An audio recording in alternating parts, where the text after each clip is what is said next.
एकलव्य को महाभारत के मुख्य पात्रों में से एक माना जाता है, लेकिन फिर भी जब महाभारत में बड़ी बड़ी घटनाएं हो रही थी तब एकलव्य कहाँ थे और क्यों उन्होंने कुरुक्षेत्र युद्ध में भाग नहीं लिया? यह दुनिया का एकमात्र मंदिर है जहां एकलव्य ने अपना अंगूठा काटकर गुरुदक्षिणा के रूप में द्रोणाचार्य को दिया था। यह सच्ची मानवता और स्नेह का प्रतीक है। यह मंदिर एकलव्य की साहसिक कहानी को अमर बनाता है, जो कि वीर एकलव्य को समर्पित है। क्या आप एकलव्य की पूरी कहानी, उनके मंदिर और उनकी मृत्यु के बारे में और जानना चाहते हैं? तो आपसे अनुरोध है कि कुछ समय देकर वीडियो को अंत तक देखें। आगे बढ़ने से पहले अगर अभी तक आपने हमारे चैनल को सब्सक्राइब नहीं किया है तो सब्सक्राइब करके बेल आइकन को दबा दीजिए। प्राचीन भारतीय महाकाव्य महाभारत में एक महान संस्कृत उद्धरण है जो एकलव्य की असाधारण कहानी को प्रतिष्ठित करता है। यह उद्धरण अटल समर्पण, निस्वार्थ समर्पण और मानव हृदय में बसे अभूतपूर्व आत्मविश्वास को दर्शाता है। एकलव्य एक युवा निषाद राजकुमार थे। उनका जन्म देवश्रवा, वासुदेव के भाई और कृष्णा के पिता से हुआ था और उनका पालन पोषण उस समय के सबसे शक्तिशाली राजा, मगध के राजा जरासंध के सेनापति और निषादों के राजा हिरण्यधनुष ने किया था, और एकलव्य ने स्वयं राजा जरासंध की सेना में एक सेनापति के रूप में सेवा की थी। एकलव्य धनुर्विद्या सीखना चाहते थे। उन्होंने द्रोणाचार्य नामक एक महान शिक्षक के बारे में सुना था जो अपने आश्रम में पांडवों और कौरवों के शाही राजकुमारों को शिक्षा दे रहे थे।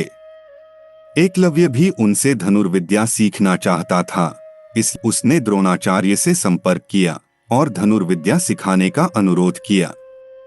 लेकिन द्रोणाचार्य ने उसे यह कहकर पढ़ाने से मना कर दिया कि वह केवल शाही राजकुमारों को ही शिक्षा देते हैं। एकलव्य का दिल टूटा था, लेकिन उसकी इच्छा नहीं। वह उस समय तो वहां से चला जाता है और जब गुरु द्रोणाचार्य राजकुमारों को पढ़ाते हैं तो एकलव्य छुपकर जंगल से देखता है। उनके आश्रम जाने के बाद एकलव्य अपने गुरु के सम्मान के प्रतीक के रूप में उस मिट्टी को इकट्ठा करता है जिस पर गुरु द्रोणाचार्य चले थे। एकलव्य ने जंगल में जाकर इस मिट्टी से एक बड़े बरगद के पेड़ के नीचे द्रोण की एक मूर्ति बनाई और कई वर्षों तक स्वाध्ययन का एक अनुशासित कार्यक्रम शुरू किया। मूर्ति को अपना गुरु मानकर उन्होंने प्रतिदिन अपने गुरु के सामने अभ्यास किया। समय के साथ भारी प्रयासों और दृढ़ संकल्प के साथ वह तीरंदाजी में निपुण हो गया। उसने खुद ही इस कौशल को सीखा और अभ्यास किया। एक दिन जब वे जंगल में अभ्यास कर रहे थे, द्रोणाचार्य और उनके शिष्य कौरव एक कुत्ते के साथ जंगल में आए जो लगातार भौंक रहा था, जिससे एकलव्य का अभ्यास बाधित हुआ।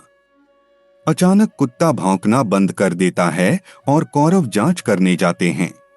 वे कुत्ते को सुरक्षित पाते हैं, लेकिन उसके मुंह में तीर भरने के कारण वह भौंकने में असमर्थ था। एकलव्य ने कुत्ते को देखे बिना और केवल उसके भौंकने की आवाज को सुनकर कुत्ते के मुंह में एक के बाद एक 7 बाण इस तरह भर दिए थे कि कुत्ते को चोट नहीं लगी, बल्कि भौंकना बंद हो गया। जब द्रोण और उनके शिष्यों ने कुत्ते को देखा तो वे धनुर्विद्या के कौशल पर चकित हो गए और उस व्यक्ति से मिलना चाहते थे जो अपने बाणों को इतनी सटीकता से चला सके। उन्होंने एकलव्य को पाया और द्रोणाचार्य को देखते ही एकलव्य ने उन्हें चरणों में प्रणाम किया। पूछने पर कि उसने ऐसी धनुर्विद्या कहाँ से सीखी, एकलव्य ने उत्तर दिया, आपके अधीन गुरुजी। उसने मूर्ति की ओर इशारा करते हुए कहा, यह पूज्य शिक्षक मेरे गुरु हैं। हर तीर के साथ, हर जीत के साथ आपकी बुद्धि मुझे मार्गदर्शन करती है। एकलव्य की अटल भक्ति और अपने गुरु में अद्वितीय विश्वास ने द्रोणाचार्य को हैरान और संघर्ष में डाल दिया। एकलव्य धनुर्विद्या में अपने कौशल के लिए अपने गुरु द्रोणाचार्य द्वारा प्रशंसा पाकर बहुत खुश था। अर्जुन, जो द्रोणाचार्य का पसंदीदा शिष्य था और जिसे द्रोण ने दुनिया का सर्वश्रेष्ठ धनुर्धर बनाने का वादा किया था, इस बात से परेशान था कि एकलव्य ने धनुष कौशल में उसे पीछे छोड़ दिया है। उसने द्रोण से कहा कि जब यह व्यक्ति ऐसा पराक्रम कर सकता है तो वह दुनिया का सर्वश्रेष्ठ धनुर्धर कैसे बन सकता है।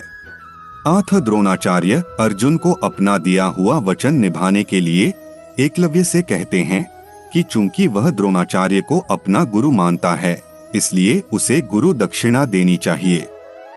एकलव्य अंततः अपने गुरु द्वारा एक शिष्य के रूप में पहचाने जाने से बहुत खुश होता है और गुरु दक्षिणा के अनुरोध से सम्मानित महसूस करता है और गुरु द्रोणाचार्य को जवाब देता है, ऐसा कुछ भी नहीं है जो मैं अपने शिक्षक को नहीं दूंगा। द्रोणाचार्य ने एकलव्य के दाहिने हाथ का अंगूठा मांगा। यह सुनकर एकलव्य आश्चर्यचकित रह गया। वह जानता था कि द्रोणाचार्य केवल अपने प्रशिक्षण में अंतरंगत नहीं हो रहे थे, बल्कि उन्हें उनकी ईश्वरीय तत्वों में भी देख रहे थे। एकलव्य ने द्रोणाचार्य की प्रतिष्ठा में एक छोटा सा इशारा किया। यही संकेत था कि वह द्रोण के शिष्य के रूप में अपना अधिकार अर्पित कर रहे हैं। एकलव्य ने प्रसन्नतापूर्वक और बिना किसी हिचकिचाहट के अपना अंगूठा काटकर द्रोण को अर्पण कर दिया। एकलव्य ने साधनापूर्ण कौशल से बिना अंगूठे के धनुर्विद्या में पुनः दक्षता प्राप्त कर ली। पिता की मृत्यु के बाद वह श्रृंगबेर राज्य का शासक बना और अपने राज्य की सीमाओं का विस्तार करने लगा। एकलव्य अपनी विस्तारवादी सोच के चलते जरासंध से जा मिला था।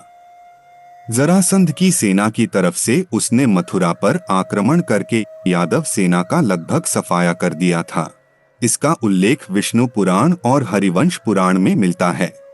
यादव सेना के सफाया होने के बाद यह सूचना जब श्री कृष्ण के पास पहुंचती है तो वे भी एकलव्य को देखने को उत्सुक हो जाते हैं। दाहिने हाथ में महज 4 अंगुलियों के सहारे धनुष बाण चलाते हुए एकलव्य को देखकर वे समझ जाते हैं कि यह पांडवों और उनकी सेना के लिए खतरनाक साबित हो सकता है। तब श्री कृष्ण का एकलव्य से युद्ध होता है और इस युद्ध में एकलव्य वीरगति को प्राप्त हो जाता है। एकलव्य के वीरगति को प्राप्त होने के बाद उसका पुत्र केतुमान सिंहासन पर बैठता है और वह कौरवों की सेना की ओर से पांडवों के खिलाफ लड़ता है। महाभारत युद्ध में वह भीम के हाथ से मारा जाता है। एकलव्य ने एक आदर्श योद्धा और शिक्षक के रूप में मान्यता प्राप्त करी है। उनकी यात्रा अब उन्हें शिक्षा के अधिकारी के रूप में स्थापित करती है। वह अब प्रेरणा का स्रोत बन गए हैं, जहां नवोन्वेषी और उद्यमशील युवा उनसे अपने आदर्श और कौशल लेते हैं। पूरे विश्व में केवल एक ही एकलव्य मंदिर है। हरियाणा में गुरुग्राम शहर के सेक्टर 37 में खांडसा गांव में वीर एकलव्य का मंदिर स्थापित है। इसका निर्माण सन 1721 में एक समृद्ध गांववासी ने किया था। यह मंदिर उस स्थान पर है जहां एकलव्य ने अपने दाहिने हाथ का अंगूठा काटकर द्रोणाचार्य को गुरु दक्षिणा के रूप में उपहार किया था। इसी स्थान पर उनके अंगूठे को दफनाया गया और मंदिर के वर्तमान स्थान पर समाधि बनाई गई। आशा करते हैं कि आपको हमारी यह वीडियो पसंद आई। अगर पसंद आई है तो वीडियो को लाइक कर दीजिए एवं कमेंट में एक बार लिख दीजिए, जय श्री कृष्ण।